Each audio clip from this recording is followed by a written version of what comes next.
Miswal kay đốt lắc lầu zirang hen na umpi dây tóc xóa mani ngay chiam tu na si dây tóc đã na cha bôi ba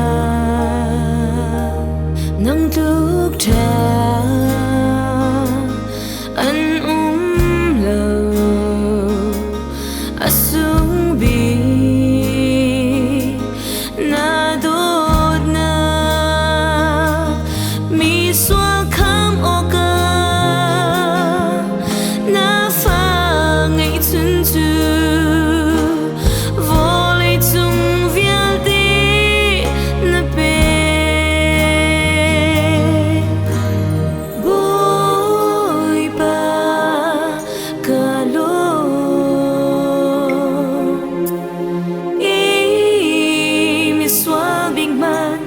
na nakaraan natin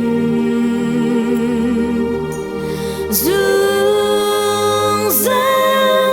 kantang chatla Dung ra li Dung ra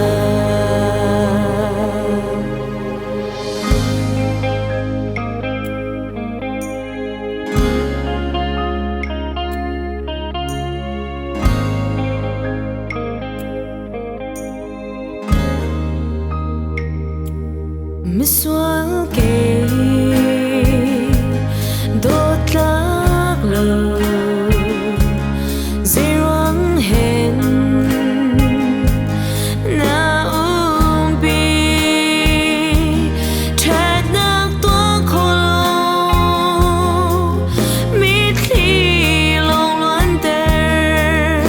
se se bôi ba na cao tắc lầu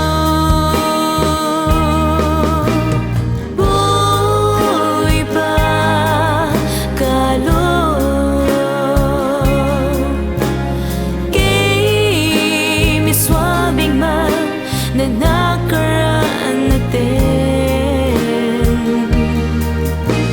Dung ra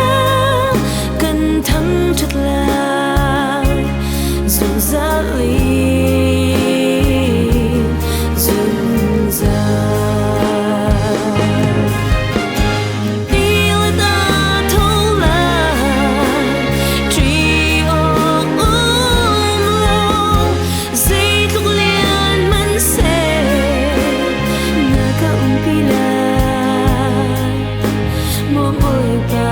Dung ra